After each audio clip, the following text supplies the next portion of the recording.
India reported 16,375 fresh COVID-19 cases. As per the Union Health Ministry's data, the number of fresh cases is lower than Tuesday. The death toll in the country stands at 1.49 lakh.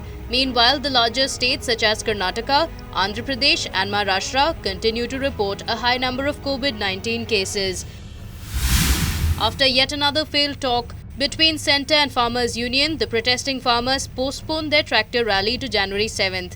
During the tractor rally, thousands of farmers will march along the eastern and western expressways surrounding the capital. According to the farmers' unions, the tractor rally will take place in all the four corners of Delhi. This will be the trailer for the tractor parade planned for Republic Day within Delhi. The World Health Organization has expressed disappointment that the Chinese officials have still not granted permission to allow a team of experts to visit the country. WHO team's visit is long overdue to examine the origins of COVID-19. In a rare criticism, WHO Director General Tedros Adhanom said that China is yet to finalize the necessary permissions for the team's arrival in China. China had earlier dismissed criticism of its handling of early cases that emerged in late 2019. Union Home Minister Amit Shah will visit Chennai on Pongal to participate in the 51st anniversary of Tughlaq.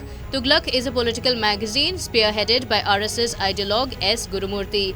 This is Amit Shah's second meeting with the RSS ideologue in the backdrop of Rajnikant's withdrawal from the political arena. Besides Amit Shah, RSS chief Mohan Bhagwat will also be present. Amid claims of strong ties between US and India, US Ambassador to India Kenneth Juster expressed doubts over Atmanirbhar Bharat campaign of the centre.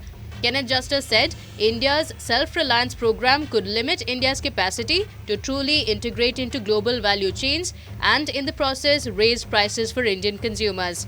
In his farewell speech, the outgoing ambassador also spoke about India's purchase of Russia-made S-400 air defense system. In a significant change, Saudi Arabia and its Arab allies have agreed to restore diplomatic relations with Qatar. This ends a 3-year boycott of the gas-rich nation. After the new agreement, flights will also resume. Saudi Arabia, Bahrain, the United Arab Emirates and Egypt had cut off all diplomatic ties with Qatar in 2017 after accusing the country of supporting terrorism. Amazon has made the big announcement that it has purchased 11 used Boeing 767-300 jets from Delta and WestJet. The company has said the jets will help speed up its network and delivery. Amazon has consistently been bidding up its air cargo capacity over the years through leasing agreements, but this is the first time any e-commerce company has purchased jets for their use. Fans attending the third test between India and Australia will have to wear masks. New rules mandate all fans to wear masks during the test except while drinking beverages or eating. The 5-day match starts on Thursday. To ensure social distancing, only 10,000 spectators will be allowed in the Sydney cricket ground that has a capacity of 48,000.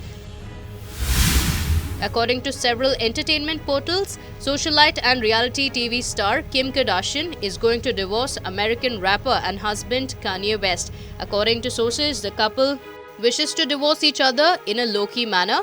The 40-year-old reality star continues to live in Los Angeles with their 4 children, while rapper Kanye stays at his ranch in Wyoming.